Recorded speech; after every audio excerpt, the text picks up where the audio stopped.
Assalamualaikum warahmatullahi wabarakatuh. Selamat pagi anak-anak. Apa kabarnya hari ini? Alhamdulillah, luar biasa. Allahu Akbar. Sebelum kita belajar, mari kita membaca doa terlebih dahulu. Berdoa dimulai. Bismillahirrahmanirrahim. Shadaqallahul azim. Agar lebih semangat, Ibu memiliki yel-yel. Kalian ikuti ya.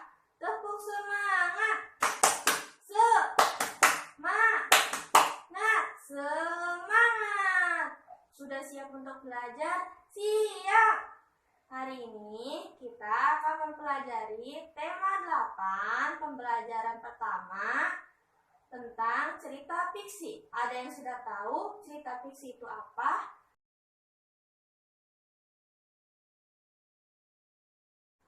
Cerita fiksi adalah karya sastra yang berisi cerita, rekaan, angan-angan, fantasi, dan bukan merupakan kisah nyata, hanya berupa imajinasi si pengarang saja. Cerita fiksi terdiri dari 3 jenis. 1. Novel, 2. cerpen, 3. roman. Novel adalah suatu karya fiksi, prosa yang tertulis dan naratif. Sedangkan cerpen adalah suatu bentuk prosa naratif yang cenderung padat dan langsung pada tujuan. Roman adalah karya sastra berbentuk prosa atau gancara yang menceritakan watak, isi jiwa masing-masing, contohnya adalah kisah cinta. Selain itu, ada unsur-unsur cerita fiksi yang isinya tema, tokoh dan penokohan, latar atau setting, alur dan pengaluran, amanat dan pesan. Di sini, Ibu memiliki contoh dari cerita fiksi yang berjudul Roro Jonggrang dan Candi Prambanan. Dengarkan baik-baik ya. Kita mulai. Pada suatu hari, di sebuah tempat terdapat sebuah kerajaan yang bernama Kerajaan Penging. Kerajaan Penging ini dikenal akan kemakmuran dan kesuburan rakyat maupun kerajaannya. Kerajaan ini dipimpin oleh seorang raja yang bernama Raja Damarmaya. Raja Damarmaya adalah raja yang bijaksana. Sang raja memiliki seorang putra yang bernama Bandung Bondowoso yang dikenal akan kesaktian dan juga kegagahannya. Tak jauh dari Kerajaan Penging terdapat sebuah kerajaan yang diberi nama Kerajaan Baka. Kerajaan Baka ini memiliki seorang raja yang bernama Denawa atau Raja Baka, seorang raksasa yang dikenal amat kejam dan juga pemakan manusia. Sang raja didampingi oleh seorang patih yang bernama Bupala, yang sama-sama seorang raksasa. Walaupun kerajaan Baka adalah kerajaan raksasa, akan tetapi sang raja memiliki seorang putri yang amat cantik yang diberi nama Putri Roro Jonggrang, yang dikenal akan kecantikan yang tiada tara. Alkisah, sang raja Baka ingin memperluas kerajaannya dengan cara merebut kerajaan Penging dan melatih seluruh pasukannya atau para prajurit untuk menyerbu kerajaan Penging.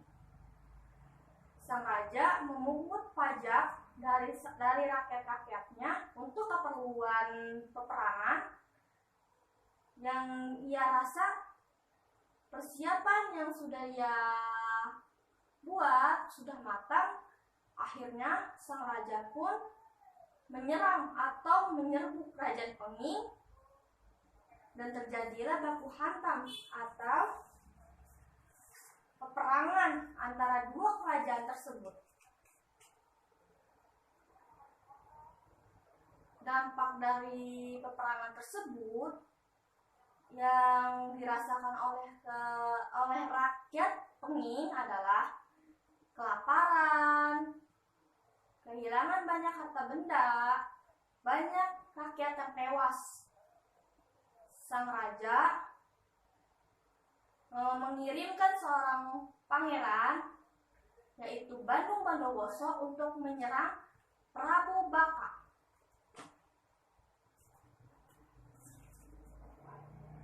Singkat cerita, Bandung Bondowoso berhasil mengalahkan Raja Baka dengan kesaktiannya yang sudah dikenal oleh seluruh kerajaan.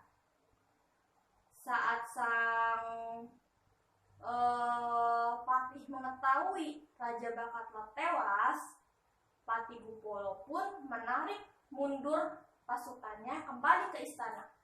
Akan tetapi, sang pangeran Bandung Bondowoso tidak mau melepaskan lawannya begitu saja. Ia pun mengejar pasukan Baka sampai ke istana Baka. Sampainya di kerajaan Baka, sang patih pun memberitahu sang putri, yaitu Roro Jonggrang, bahwa ayahnya atau Raja Baka telah tewas di tangan Bandung Bondowoso. Sang putri pun sedih karena kehilangan seorang yang dia sayangi, yaitu ayahnya atau Raja Baka. Tak lama kemudian, sang pangeran Bandung Bondowoso pun tiba di kerajaan Baka. Ia melihat seorang putri, yaitu Putri Roro Jonggrang. Ia terkesima oleh seorang putri. Putri Roro Jonggrang. Ia pun jatuh cinta dan berniat ingin melamar atau menikahi sang putri. Akan tetapi, sang putri pun menolak. Ia tidak ingin menikah dengan orang yang telah membunuh ayahnya. Sang pangeran atau Bandung Bondowoso tidak menyerah. Ia terus membujuk dan memaksa sang putri agar mau menikah dengannya.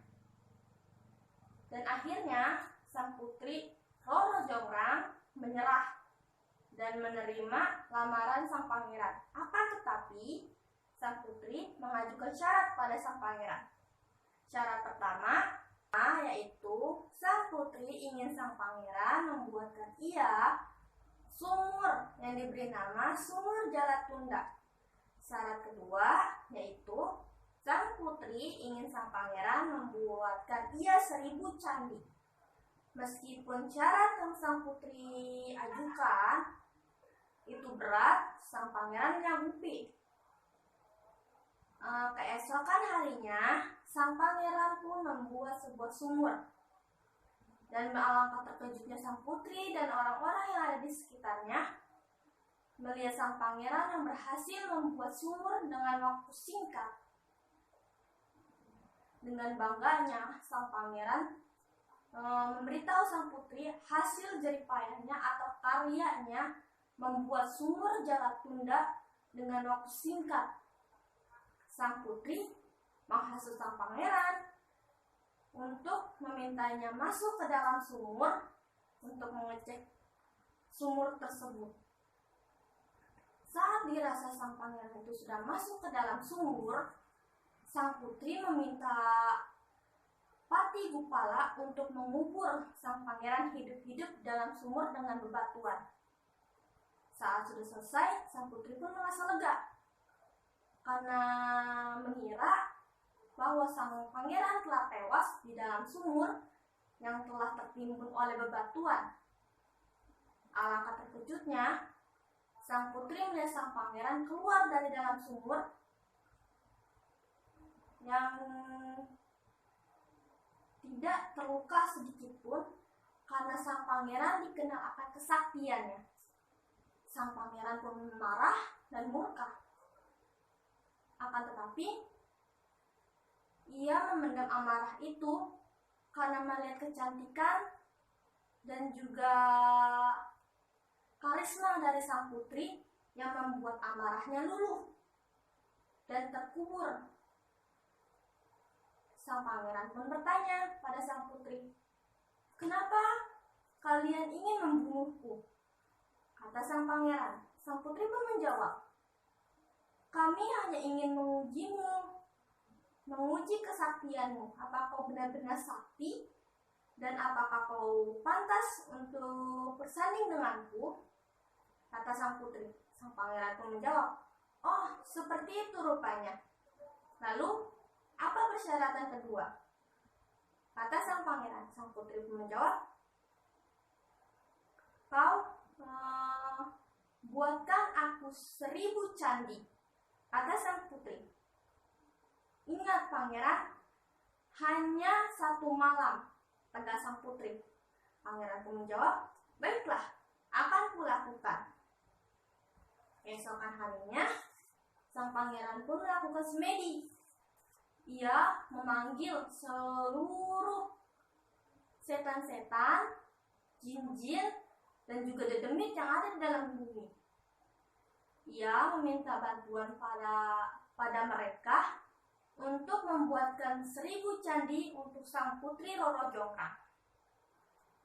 Dirasa hampir rampung, ternyata sang putri pun mengetahuinya. Ia berencana ingin menggagalkan usaha sang pangeran untuk membuat 1000 candi. Ia membangunkan para dayang,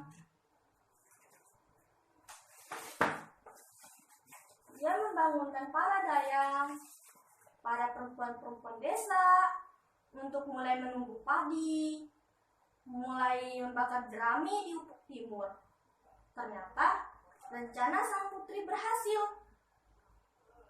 Sang setan, dedemit, dan juga jin yang diminta oleh sang pangeran Bandung Bondowoso mengira kalau hari akan pagi.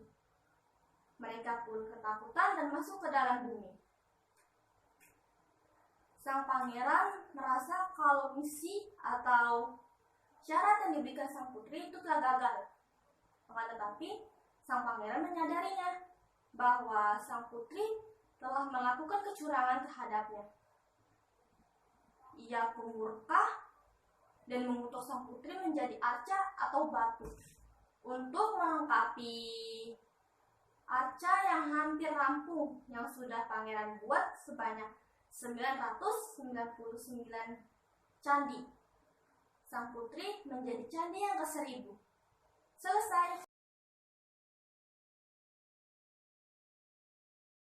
Dari cerita yang telah Ibu sampaikan atau yang Ibu ceritakan pada kalian, ada yang ingin ditanyakan tentang cerita ini? Tidak ada. Jadi, kesimpulan dari pembelajaran kita hari ini atau yang telah kita pelajari adalah mengetahui apa itu cerita fiksi, jenis-jenis dari cerita fiksi, unsur-unsur cerita fiksi, mendengarkan contoh dari cerita fiksi yang berjudul Roro Jonggrang. Sampai di sini ada yang ingin bertanya? Tidak ada? Kalau begitu, Ibu akhiri untuk pelajaran hari ini. Jangan lupa dibaca kembali bukunya. Sampai jumpa besok. Ibu akhiri.